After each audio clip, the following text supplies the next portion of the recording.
Cubby Chatter Nation. Welcome to another episode of the Cubby Chatter podcast.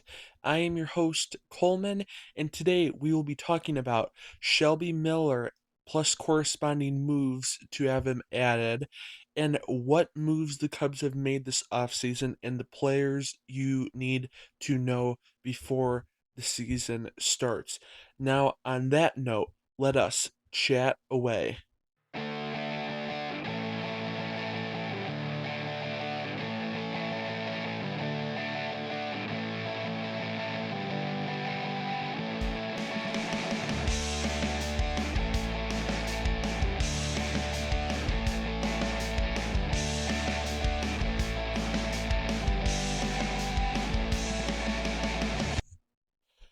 Welcome. Thank you for joining us again on this Tuesday episode.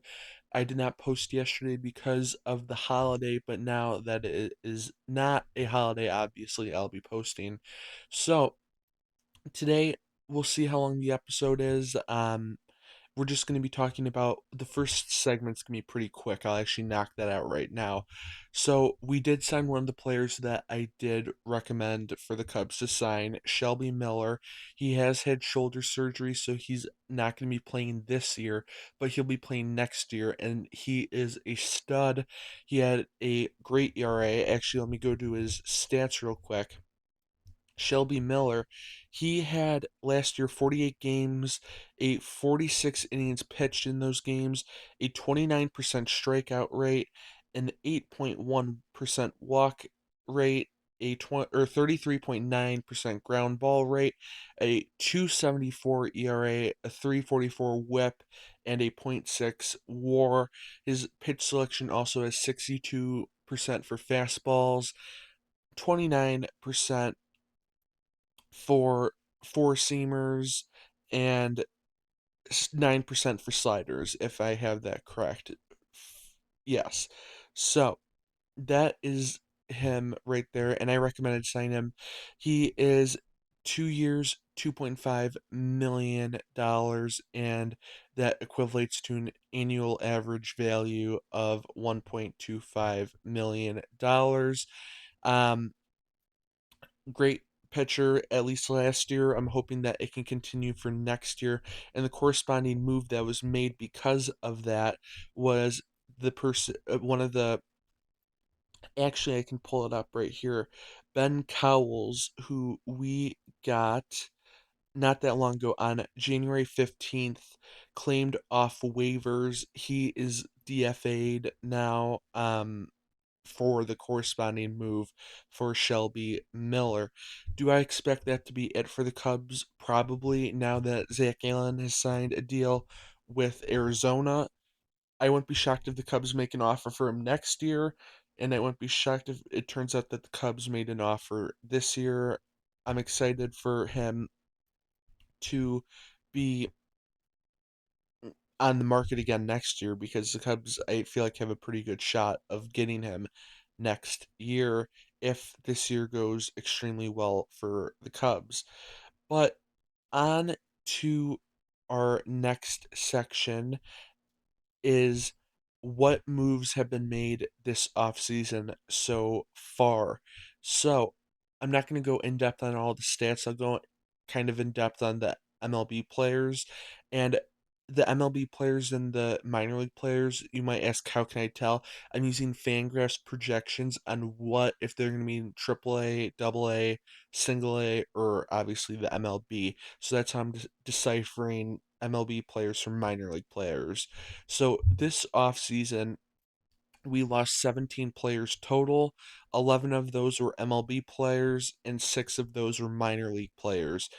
In the MLB, the position players, we lost 5 position players, which include Kyle Tucker, Willie Castro, Carlos Santana, and Reese McGuire, and Owen Casey. That might be more than 6. I don't know. It's late. I always record these pretty late at night. So, but we have, those are the players that we lost. Like I said, Kyle Tucker, Willie Castro, Carlos Santana, Reese McGuire, and Owen Casey. and that does equal 5, so I'm on pace there. Those are the players that we lost in the MLB. And relief pitchers, we did lose 6 relief pitchers, and we lost no starters, by the way. We lost Aaron Savali, Michael Soroka, Brad Keller, Andrew Kittredge, Taylor Rogers, and Drew Pomeranz, all left with free agency. And then for the players that we lost in the minor leagues, um, we lost 2 position players and 3 relief pitchers, and then 1 retired. So that's kind of the ordeal, and the person who retired is Justin Turner. He will be retiring. So that's the kind of note, and I'll go in depth right here. So starting off with Kyle Tucker, our first MLB player. Kyle Tucker obviously had a pretty good year last year. He signed with the LA Dodgers for 4 years, $240 million.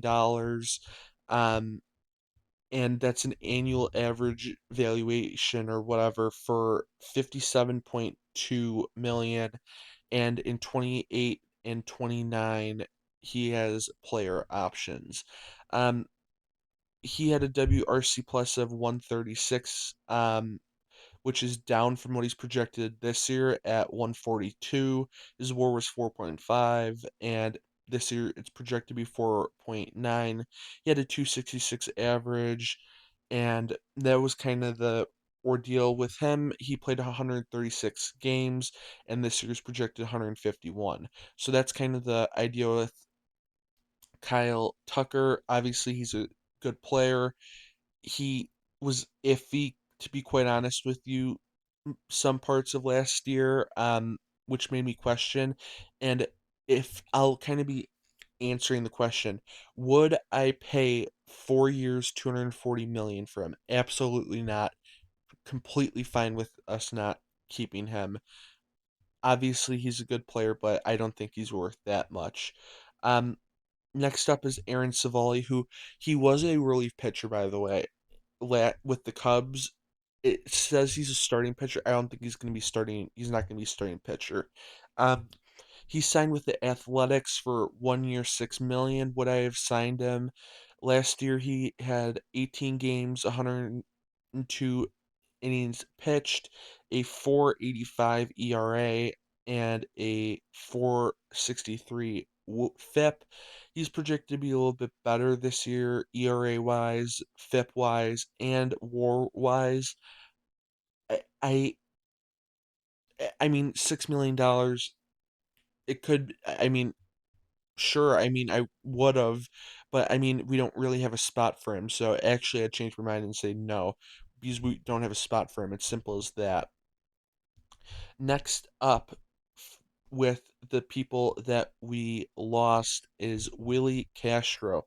Willie Castro signed with the Colorado Rockies, 2 year 828 or 2 year $12.8 million with a 6.4 million a year. Um, Last year he had 120 games under his belt. He had 11 home runs during those games and a 226 average, a .5 WAR, a 92 WRC plus. This year, WRC plus is supposed to be around the same, and average is supposed to go up quite a bit with a few more home runs. Would I pay $6.4 million? I think he's a good bench bat. Um, he is a switch hitter. So would I have liked to keep him? To be quite honest with you, yes, $6.4 million is quite pricey because he will be in that. So I'm trying to look here. So if I go to the Colorado Rockies page, d- is he actually? I'm learning this for the first time. So if I go to teams in Colorado Rockies, if I could pull them up, Rockies, and we go to, if we hit that, boom, and then we go to, sorry that I'm just talking to myself here. Um, if we pop up, um, select previous team, Cubs, and then you have Colorado for him. So the Colorado Rockies, he is projected to be, yeah, so seventh in their lineup. So that is correct on what I'm looking at. So he's projected to be seventh. So he's going to be a starter this year. With the Rockies. I I wouldn't pay a bench guy 6.4 for two.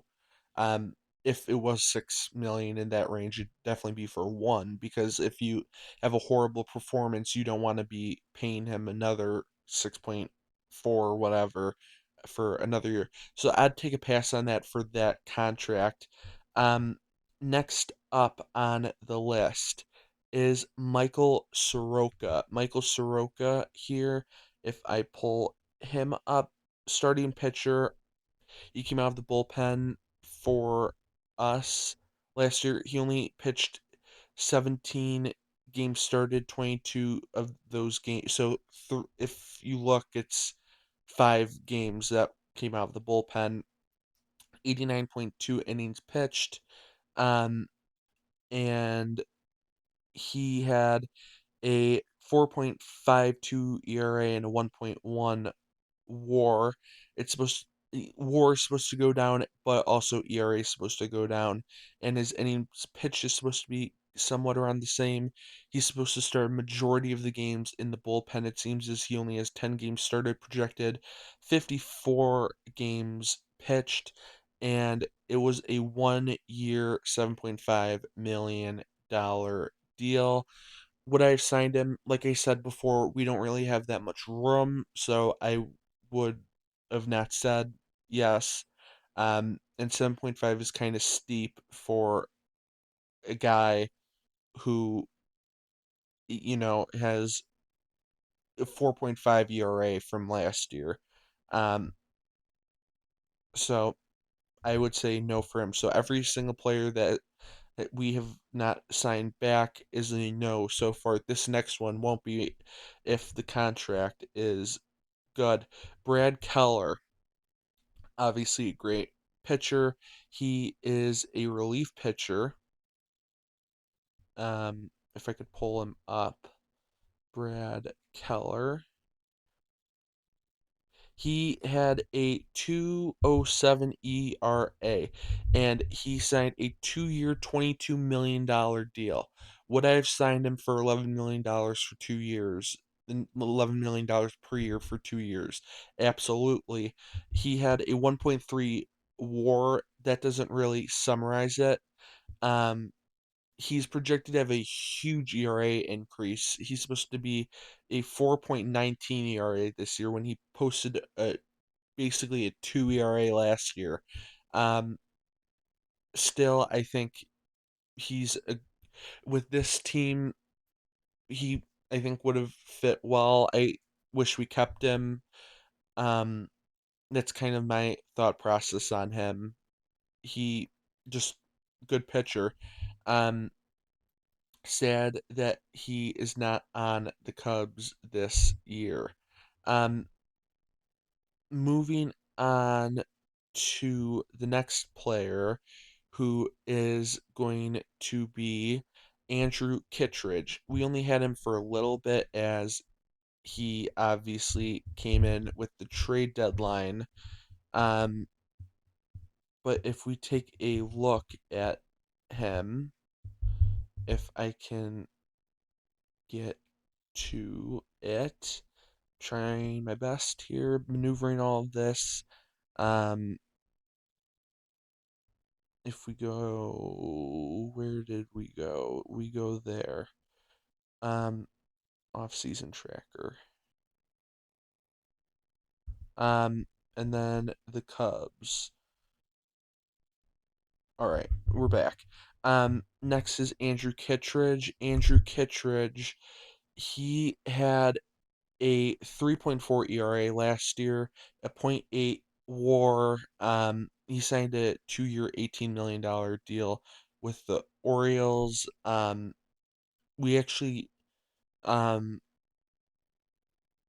the or I think we traded him back if I'm correct. Um, or no, he was purchased by the Cubs in November.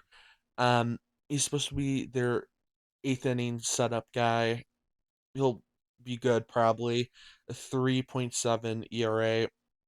Would I have kept him? He showed flashes last year. It's a 2-year deal. He's 35 now, so that means he'd be 37 at the end of the contract.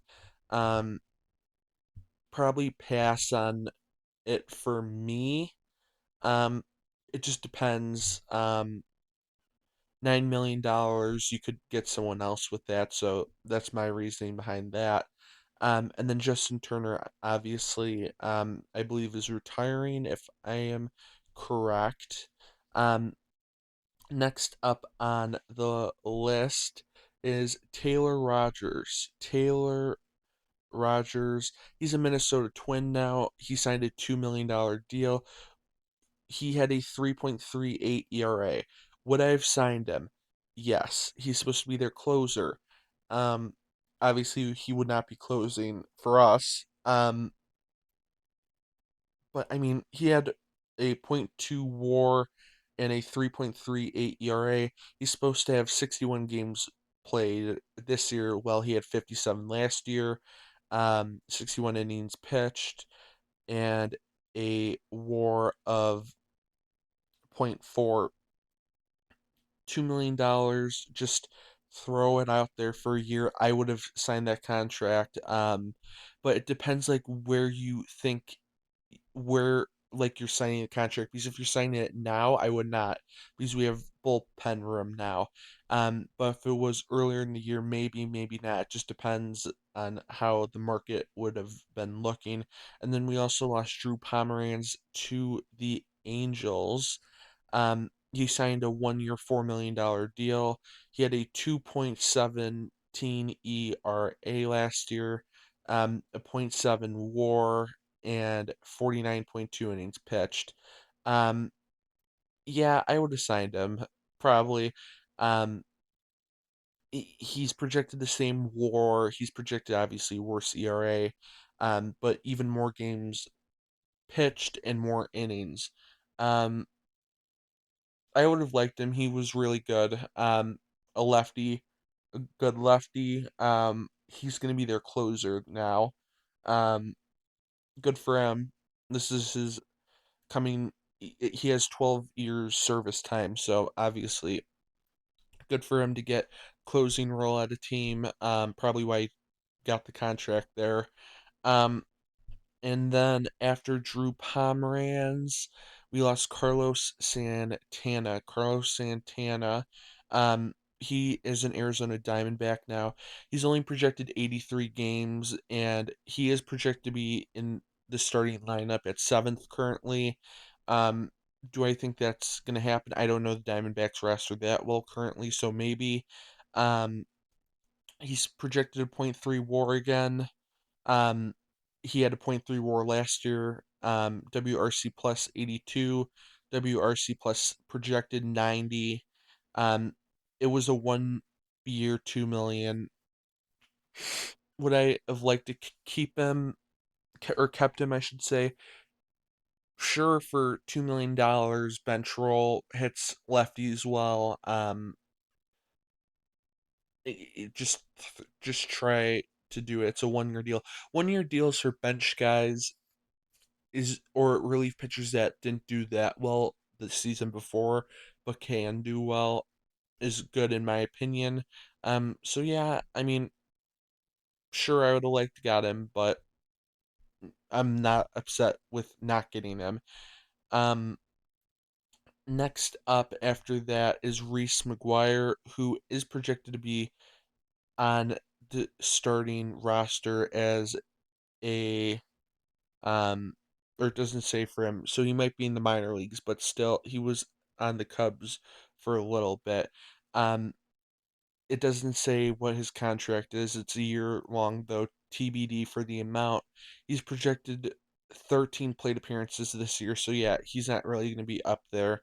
So I shouldn't have really included him on the list, but it says that he'll be possibly a bench bat or something along those lines. And then finally, we have Owen Casey, who will be starting, I believe, for the Miami Marlins, and he will be, as he is projected to be ninth in their starting lineup.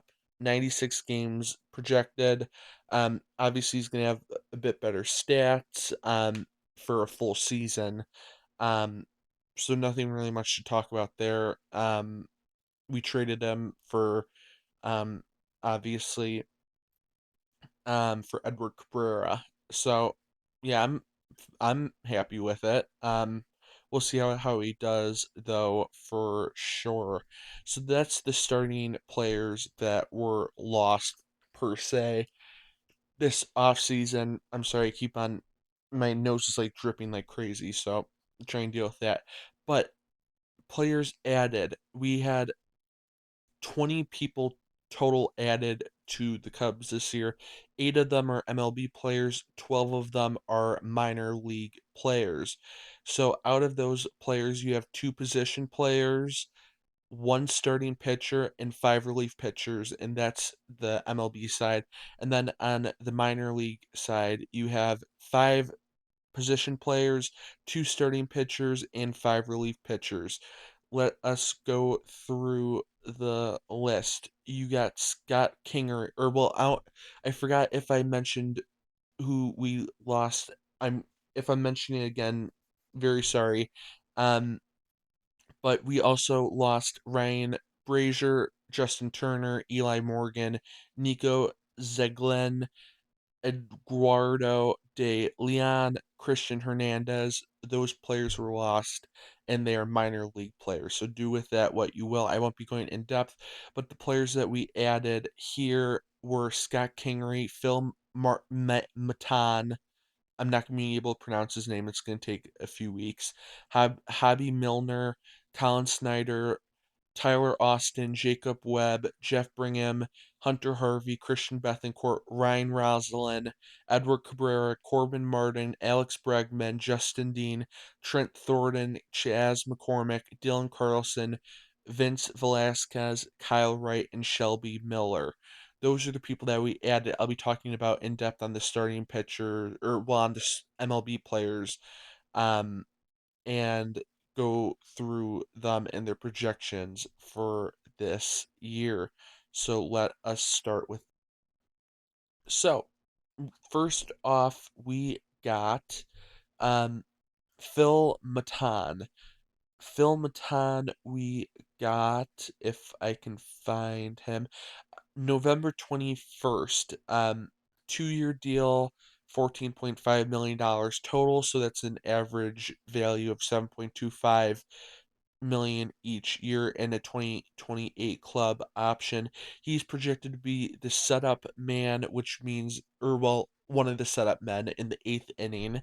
Um, Last year had 63 games, 61.1 innings pitched, 32.7% K percentage, 9.3 walk percentage, 44.4 ground ball percentage, a 279 ERA, a 260 whip, and a 1.5 E or WAR. Sorry, 1.5 WAR. And this year he's projected 65 games, no games started, 65 innings pitched, 24.5% K rate, and 9.3 walk percentage. Ground ball percentage doesn't get projected for whatever reason on Fangraphs for the 2026 or the year after. A 3.76 ERA, a 3.99 whip, and a zero point 0.3 WAR. We'll see what happens. They say obviously he's going to regress. The players that usually have a good year previously, they always say will regress. Sometimes it doesn't really truly work out like that. Um, so we'll see with the ERA and WAR and all of that kind of stuff. But that's what he is projected. A he throws a cutter. Let me see. It's loading. Um, a cutter, a fastball, slider, and a sinker. Um, or a four seam. He throws a changeup, four seam change, or cutter, four seam changeup, slider, and sinker. I believe that is correct. Um, and that's his repertoire. I can't pronounce that either. It's going downhill fast here. Um, but Hobby Milner is next, and he is a relief pitcher. Um, we got him, if I can find it, on December 11th. 1 year deal for $3.75 million. Last year he had 73 games, 70.1 innings pitched, 19.8 K percentage, 7.2 walk percentage, 52.7 ground ball percentage, a 3.84 ERA, a 3.39 whip, and a 1 WAR. He's projected to be a middle relief pitcher. Um, and this series projected 60 games, 60 innings pitched, a 19.8 K rate, 7.1 walk rate, so not really any change. So I would assume ground ball rate would be the same at 52.7, plus or minus a few point whatever. Um, ERA is 3.91, a 3.93 FIP, and a point 0.2 WAR. That is what we got for Hobby Milner. He throws slider, sinker, changeup, and fastball. Um, that's kind of his pitch selection. Um, Supposed to be a middle relief pitcher. That's about it for him. We'll see what happens. Um, would believe that's why the WAR decrease of point 0.8. We'll see what happens there. Next up after Hobby Milner is Tyler Austin. Tyler Austin signed a big league deal um, on, let's see, Tyler Austin on December 18th of 25. He's supposed to have 58 games played this year. Don't think that's going to happen, but not trying to be that guy. 252 plate appearances, 10 home runs, a 247 average, 320 OBP, a 446 slug, a WOBA of 0.328, a 112 WRC plus, and point 0.6 WAR. If he has this for 1 year, $1.25 million as a bench guy, I'd be thrilled with that. Do I think that's going to happen? Probably not, but we'll see what happens with that. Jacob Webb is next. He's a relief pitcher. We signed him on Jacob Webb on December 23rd of 2025.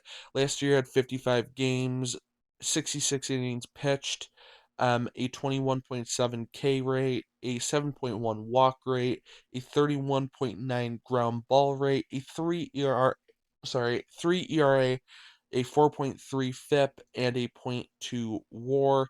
This year, he's projected 1 game less at 54 games, 54 innings pitched, a 22.4 K percentage, a 9.2 walk percentage, a 4.27 ERA, a 4.39 whip, and a 0 WAR.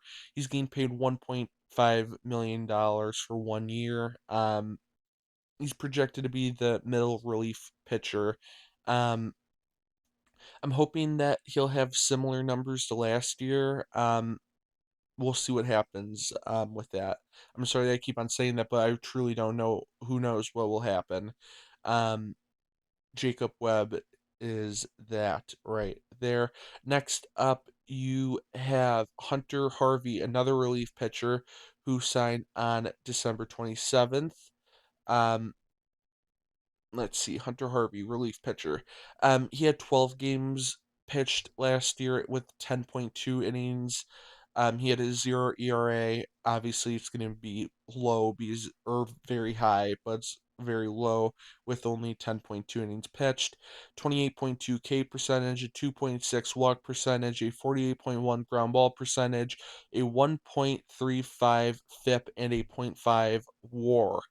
That's what we have with Hunter Harvey. He's projected to be the seventh inning setup guy. He's getting paid $6 million this year, and here's his projections for this year: 52 games, 52 innings pitched, 27.5 K percentage, a 6.9 walk percentage, whatever the ground ball percentage is, a 3.09 ERA, a 3.1 FIP, and a 1 WAR. If that is the case, I'd be thrilled. That's what I'm hoping for with Hunter Harvey. Um, Next up, you have Edward Cabrera. He is a starting pitcher, obviously, and we made the trade for him in January of this year. He's projected to be second in the starting rotation. Last year, he had 26 games, which is 26 games started, 137.2 innings, a 25.8 K percentage, a 8.3 walk percentage, 46.6% ground ball percentage, a 3.53 ERA, a 3.83 FIP, and a 2 WAR. This year he's projected to be 26 games pitched, games started, 137 innings pitched, a 25.3 K percentage, 9.3 walk percentage, a 3.92 ERA, a 3.94 FIP, and a 1.8 WAR. We'll see what happens. This is a multi-year kind of guy. Currently he's in arbitration for $4.45 million.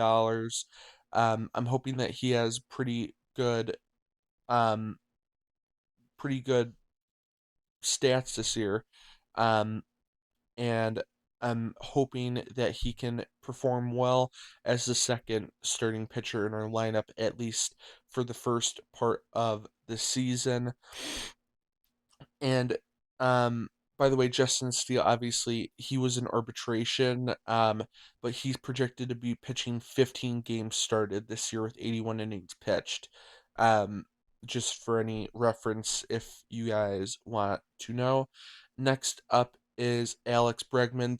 He was signed on January 10th. Um, he is supposed to be second in the starting lineup. We'll see. I'll be constructing my lineup and what I think later on, but that is for a different day closer to the season. Um, he's projected to have, or well, he had 114 games played last year, 495 plate appearances, 18 home runs, a 273 average, a 360 OBP, 462 slug, a WOBA of .356, WRC plus of 125, and a 3.5 WAR.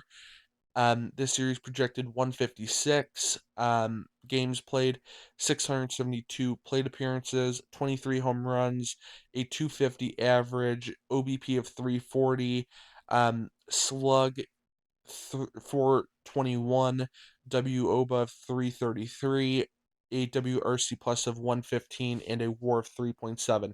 If he can play like he did last year stat wise with a 273 average and um, WRC plus and WOBA. If he can do that for 156 games instead of 114, that'd be very good for the Cubs. He signed a 5-year deal, $175 million, and that is $30.89 million a year. And there was deferrals to lower the um, average per year. Um, I'm excited to see what he does, obviously, for the Cubs. Um, and then I'll talk about Shelby Miller, or I already talked about him really. He won't be pitching this year, so it doesn't really matter for him. Um, that's about it with the starters. For the Cubs that were added.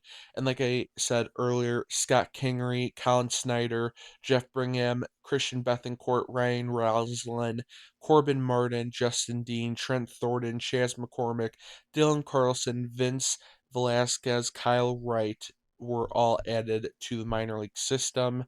Um, I will be doing multiple more videos on projections and what I think each player is going to do. All that jazz as we get closer to the season. As opening day is, let me pull up the countdown. Um, Opening day is in 5 weeks and a few days change in counting. So I hope you're getting excited as I am. It's getting closer. Spring training starts in 3 days as of recording on February 17th. So thank you so much for taking the time out of your day to listen to this podcast. If you could do me a huge favor and share this podcast with all the Cubs fans you know, leave a review and all of that stuff, and that would be greatly appreciated and help this podcast a lot. Now, as always, have an amazing day and go Cubs go.